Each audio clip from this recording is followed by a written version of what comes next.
Hello, my name is Glaze. I'm going to be your guide right now. It's a pleasure to be here in Coffee Tour Chico. We are going to learn about the process that in our case we gave for coffee from the plants to our cups of coffee. We are going to finish it tasting the coffee. We are located in Cobán Alta Verapaz here in Guatemala. The altitude that we have above the sea level is 1,335 meters. That means that here we are producing one of the specialist coffee here in Guatemala. Yay! Thank you!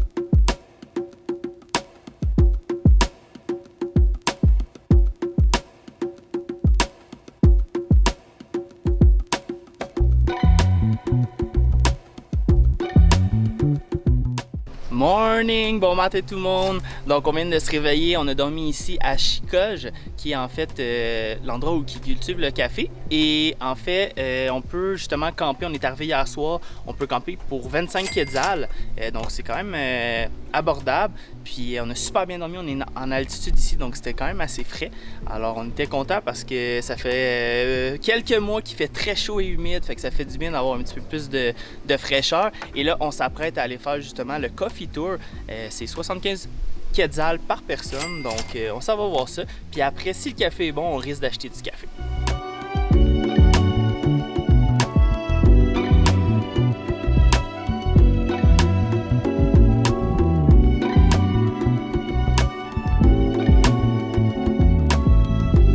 Donc le tour commence avec la base, donc ce qui est des plantations. Ce qu'on apprend, c'est qu'ils récoltent le fruit. Elle a même ouvert des fruits devant nous pour nous montrer à l'intérieur qu'il y avait parfois 2 grains, parfois 1.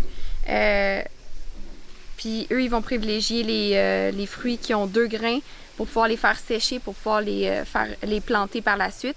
Puis on voit aussi dans le petit jardin ici le processus, là, chaque mois, chaque année, qu'est-ce que ça donne. Donc ils deviennent des petits soldats, puis après ça, ils deviennent des papillons, puis après ça, 3 ans, 3-4 ans après, on peut enfin récolter une première batch de fruits. Une des particularités ici de Cobán, en fait, qui fait que cette région-là est très propice pour faire pousser le café, c'est qu'à longueur d'année, étant donné qu'on est en altitude, la température est de plus ou moins 20 degrés, ce qui fait que c'est super bon. C'est pas trop chaud pour pousser les arbres de café, pas trop froid non plus, donc c'est vraiment propice ici pour ça.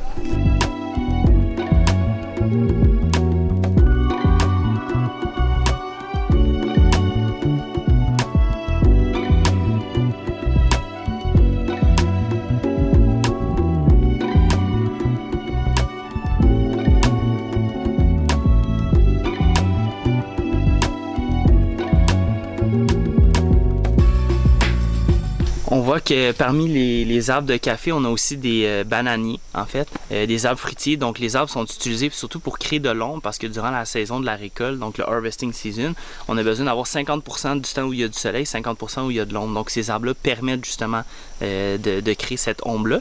Puis pourquoi ils utilisent les arbres fruitiers et non pas par exemple un citronnier? C'est pour garder le petit goût sucré du café. Parce que s'ils prenaient par exemple un citronnier, un oranger, ça viendrait donner une acidité qui n'est pas intéressante pour le café. Donc c'est pour ça qu'on voit justement ce mélange d'arbres-là parmi les champs en fait la plantaison de café ici. Puis l'autre avantage aussi pour eux, c'est que pendant la saison où c'est pas la récolte de café, ce qu'ils font, c'est qu'ils vont vendre les bananes aux épiceries ou même dans les petits marchés. Fait que ça leur permet aussi d'arrondir, disons, la fin de mois, de faire un petit peu plus de profit pendant que c'est un petit peu la basse saison pour eux pour faire le harvesting.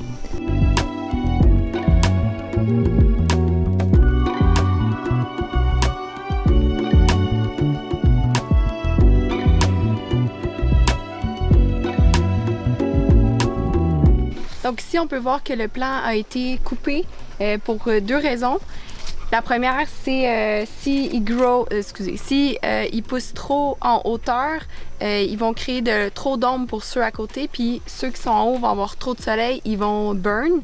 Puis deuxième raison, c'est aussi parce que c'est plus facile pour la récolte de les garder à hauteur d'homme, donc à peut-être 3-4 mètres de hauteur.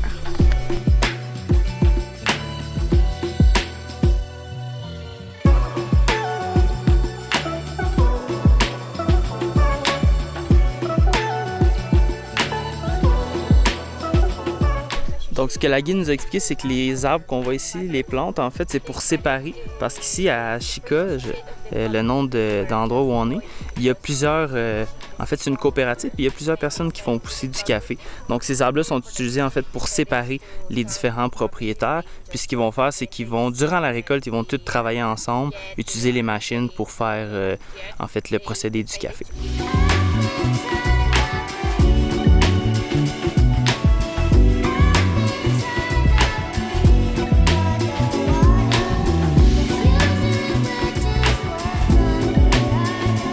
On a appris qu'il y avait 3 façons de préparer le grain de café une fois qu'il est récolté, donc une fois que le fruit rouge est récolté.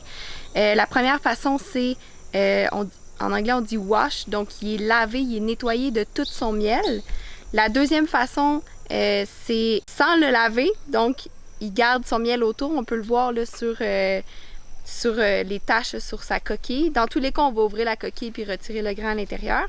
Et la dernière façon, on l'appelle la façon naturelle. Donc, le grain il est séché avec sa pulpe. Donc, on garde tout le fruit rouge en entier pour le sécher. Et à la fin, on va retirer le grain. Dans les 3 cas, il faut retirer le grain, mais c'est la façon dont ils sont lavés et séchés.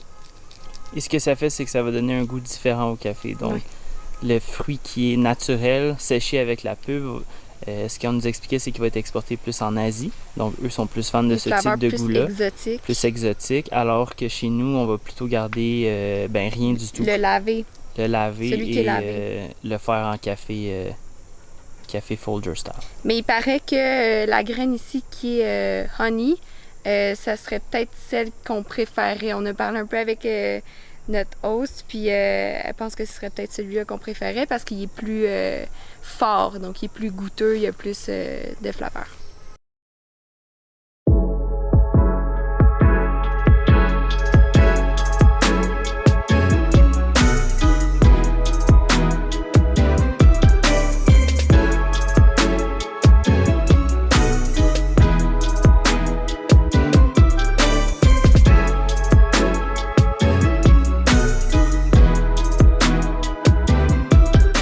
On s'apprête à déguster, puis vous commencez sûrement à vous en rendre compte, mais on est un peu accro de café. Puis là, ça fait 2 jours qu'on est en sevrage parce qu'on a fini notre dernier sac de café espresso. Donc là, on sort de notre sevrage avec une dégustation de café à même la plantation.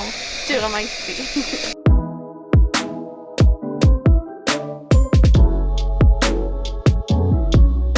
Donc, on a eu la chance de goûter à 2 cafés, plus un, je vais vous expliquer pourquoi après. Donc, les premiers cafés, en fait, c'était une méthode filtre avec le chemin, ce que j'avais hâte justement de goûter parce que je voyais toujours ça sur les réseaux sociaux. Puis, étant fan de café, j'avais envie de m'en acheter un. Mais finalement, ça goûte vraiment comme un café filtre. Puis nous, on est plus du genre espresso. Donc, ça, c'est problème réglé, moins de dépenses. Mais c'était bien le fun de goûter aux 2 types de café. Donc, la première méthode, c'est le grain qui est 100% lavé avant d'être séché. Et la deuxième méthode, c'est en fait il n'est pas nettoyé, donc il y a encore la petite pulpe qui donne un petit goût fruité avant d'être, en fait, qui est séché avec ces petites pulpes-là. Puis c'était quand même intéressant de voir la différence des goûts. Puis ici, le café est organique, donc c'était vraiment très fruité, puis on dirait qu'on pouvait goûter la terre. Donc ça, c'était vraiment unique. Et en fait, notre guide nous a aussi fait un café espresso parce qu'on lui a dit qu'on aimait ça un café fort. Il était quand même bon, mais nous, on aime ça un dark roast, puis ici, c'est un medium roast. Mais somme toute, étant donné qu'on était à court, on a acheté 2 sacs, qui était assez bon quand même pour qu'on achète 2 sacs de café, des petites provisions. Donc, vraiment content de notre expérience. Il faisait beau aujourd'hui, on était bien, puis notre guide était vraiment top à nous donner plein d'informations sur le café. Donc, je vous invite vraiment à venir ici si ça vous intéresse, puis si vous êtes fan de café. C'est une belle expérience, donc venez ici, vous allez avoir du plaisir, c'est sûr.